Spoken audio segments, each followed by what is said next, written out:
बहू ने मेरी सारी उम्मीदों पर पानी डाल दिया। प्रकाश बाबू एक सरकारी पद पर थे। सरकारी नौकरी से रिटायर होकर आराम की जिंदगी बिता रहे थे। बेटी किंजल का विवाह अपने ही शहर के एक मिडिल परिवार में 3 साल पहले ही कर चुके थे। बेटा रवि एक प्राइवेट कंपनी में काम करता था और पत्नी सुनंदा सुघर गृहिणी थी। पत्नी के सहयोग से ही उन्होंने अपनी सीमित आय में ही बच्चों को सेटल किया और अपना मकान भी बना लिया था।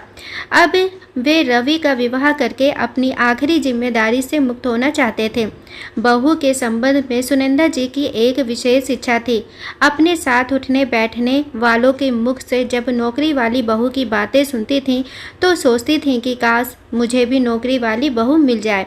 शादी ब्याह को सेटल कराने में उनका छोटा भाई काशी बहुत माहिर था। सो अपनी पसंद बताकर रवि के लिए पत्नी ढूंढने की जिम्मेदारी उन्होंने अपने भाई काशी बाबू को दे दी।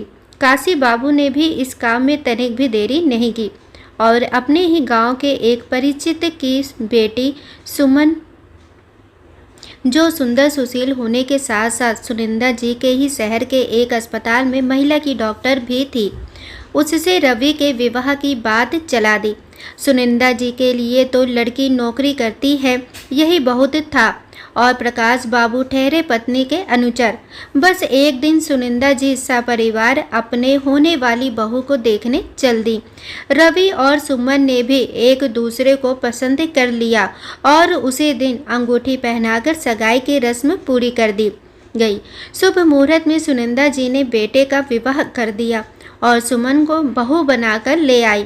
भरा पूरा परिवार और सहेली जैसी ननंद किंजल का स्नेह पाकर सुमन बहुत खुश थी। विवाह से पूर्व ही उसने अस्पताल से 1 महीने की छुट्टी ले ली थी, इसलिए अपने पति और परिवार वालों के समय बिताने का उसे पूरा मौका मिल गया था। कुछ दिनों बाद किंजल अपने ससुराल चली गई और रवि भी अपने काम पर जाने लगा। सुमन सास के पास बैठती, उनके काम में हाथ बटाती और उन्हें अस्पताल के किस्से सुनाकर उनका मन बहलाती।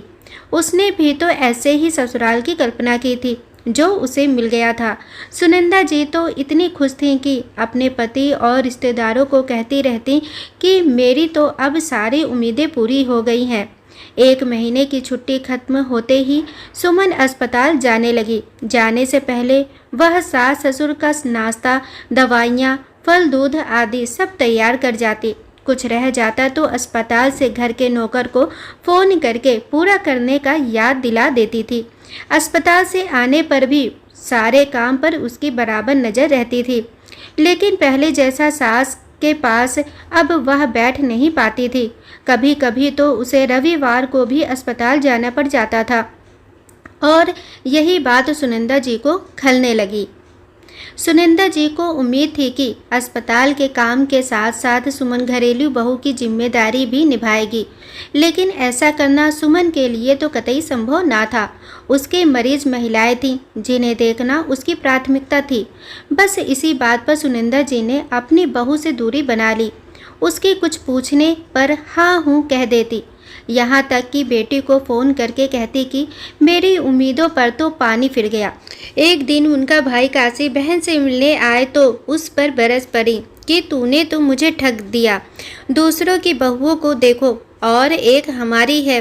काशी बाबू ने अपनी बहन को बहुत समझाने की कोशिश की, लेकिन सुनंदा जी तो बस अपने आगे किसी की कहाँ सुनती। किंजल अपनी भाभी को बहुत अच्छी तरह से समझती थी, इसीलिए एक दिन उसके अस्पताल जा पहुंची। अस्पताल में अच्छी खासी भीड़ थी। बड़ी मुश्किल से सुमन ने किंजल से मिलने के लिए 5 मिनट का समय निकाला। हाल चाल पूछने के बाद सुमन ने आने का कारण पूछा तो किंजल टाल गई। बोली, यूं ही आपसे मिलने को दिल किया, कहकर वहां से लौट आई। उसने अपने पिता को फ़ोन करके कहा कि भाभी दिन भर महिलाओं की सेवा में लगी रहती हैं और माँ है कि उनकी तुलना दूसरों से करके बेवजह कुर्ती रहती हैं, जो उनकी सेहत के लिए ठीक नहीं है। और यही हुआ। सुनंदा जी का ब्लड प्रेशर लो हो गया। घबराहट, बेचैनी के काले सायों ने उन्हें घेर लिया। रवि ने तुरंत डॉक्टर को फ़ोन किया। चेकअप करने के बाद डॉक्टर ने उन्हें फुल रेस्ट करने और तनाव मुक्त रहने की सलाह दी। सुमन ने अस्पताल से कुछ दिनों की छुट्टी ले ली और सास की देखभाल में जुट गई। डॉक्टर तो वो थी ही, हर तरह से सास का ख्याल रखने लगी। बहू की सेवा से सुनंदा जी के स्वास्थ्य में तेजी से सुधार होने लगा। उसी समय काशी जी बहन से मिलने आए। सुनंदा जी ने कुछ कहना चाहा तो काशी ने उनके मुंह पर अपना हाथ रख दिया और बोले, दीदी, दूसरों की बहुएं कैसी भी हों, आपकी बहू जैसे कभी नहीं हो सकती। आपके बदले व्यवहार को देखते हुए भी सुमन के चेहरे पर सिकन तक नहीं आई। किंजल अपने ससुराल है, बेटा अपने काम पर, तो इन सब की कमी सुमन ही तो पूरी कर रही है ना। आपने तो उससे बहुत सारी उम्मीदें लगा ली थीं, जिसे पूरा करने की वह हर संभव कोशिश वह कर रही है, लेकिन क्या आप उसकी उम्मीद पर खरी उतरी? भाई काशी की बात सुनकर सुनंदा जी सोचने लगी। तभी नीलिमा जूस लेकर आ गई। जीजा जी से मिल आता हूँ कहकर काशी बाबू चले गए और सुमन जूस रख कर जाने लगी, क्योंकि वो नहीं चाहती थी उसकी वजह से मम्मी जी कोई टेंशन ले। तभी सुनंदा जी ने उसका हाथ पकड़कर रोक लिया। बोली, बहू, तुम्हें पाकर मेरी तो सारी उम्मीदें पूरी हो गई, लेकिन मैं कुछ नहीं। कहते हुए उनकी आंखों से आंसू बहने लगे। सुमन उनके आंसुओं को पोंछते हुए बोली, मम्मी जी, मुझे तो आपने उम्मीद से ज़्यादा दिया है। रवि जैसा केयरिंग पति और किंजल दीदी जैसी प्यारी ननद के रूप में बहन मिलने के बाद तो मेरी सारी तमन्नाएं ही पूरी हो गई हैं। अच्छा, अगर ये बात है तो मेरी एक ही इच्छा और पूरी कर दो। सुनंदा जी ने हंसते हुए कहा। आज्ञा दीजिए मम्मी जी, हमारे बीच में आए जी शब्द को हटा दो। मम्मी जी नहीं, सिर्फ माँ कहो, पूरे हक से। ये सुनकर सुमन माँ कहकर अपनी सास के गले लग गई। दोनों की आंखों से भावनाओं का समंदर बहने लगा। दरवाजे के बाहर खड़े प्रकाश जी अपनी पत्नी का नया रूप देखकर चकित थे। सास बहू के नए रिश्ते देखकर वे भी भावुक हो उठे और अपनी आंखों के भीगे कोणों को पोंछते हुए मन ही मन ईश्वर को धन्यवाद देते हुए बोले, हमारी बहू पूरे परिवार की उम्मीद पर खरी उतरी है।